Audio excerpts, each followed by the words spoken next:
లోకం పిలుపులో భాగంగా అఖిల భారత కార్మిక సంఘాల సమైక్య ఆధ్వర్యంలో భారత్ బంద్ విజయవంతం చేయాలని చెప్పేసి ఇక్కడ లేబర్ యూనియన్తో బంధువులు తీసుకున్నాం.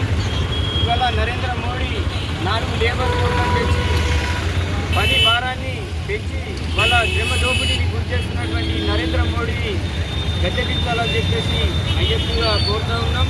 ఇవాళ దేశంలో అనేక సంపదలు ఉన్న కార్మికులు వాళ్ళ శ్రమ దోపిడీని అంబానీ ఆదాని అటువంటి బడబడ కార్పొరేట్లకు ఇవాళ దేశాన్ని దోచిపెట్టినారు.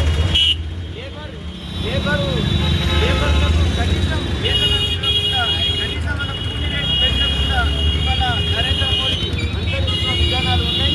వెంటనే వీళ్లకు రోజుకు పని దినం ఒక రోజుకు 1000 రూపాయలు 1200 రూపాయలు ఇవ్వాలని ఈ ఐఎఫ్గా డిమాండ్ చేస్తూ ఉన్నాం. ఇకనైనా మోడీ ఈ లేబర్ కోడ్లను 44 చట్టాలు ఏవైతున్నాయో కార్మికులు సాధిస్తున్న చట్టాలను రద్దు చేసి 4 లేబర్ కోడ్లను తీసుకొచ్చిన ఈ లేబర్ కోడ్లను రద్దు చేయాలని చెప్పేసి ఐఎఫ్గా డిమాండ్ చేస్తున్నాం. రాబోయే రోజుల్లో కార్మికుల లోకం అంతా కలిసి తగిన కూడా చెప్తారని సందర్భంగా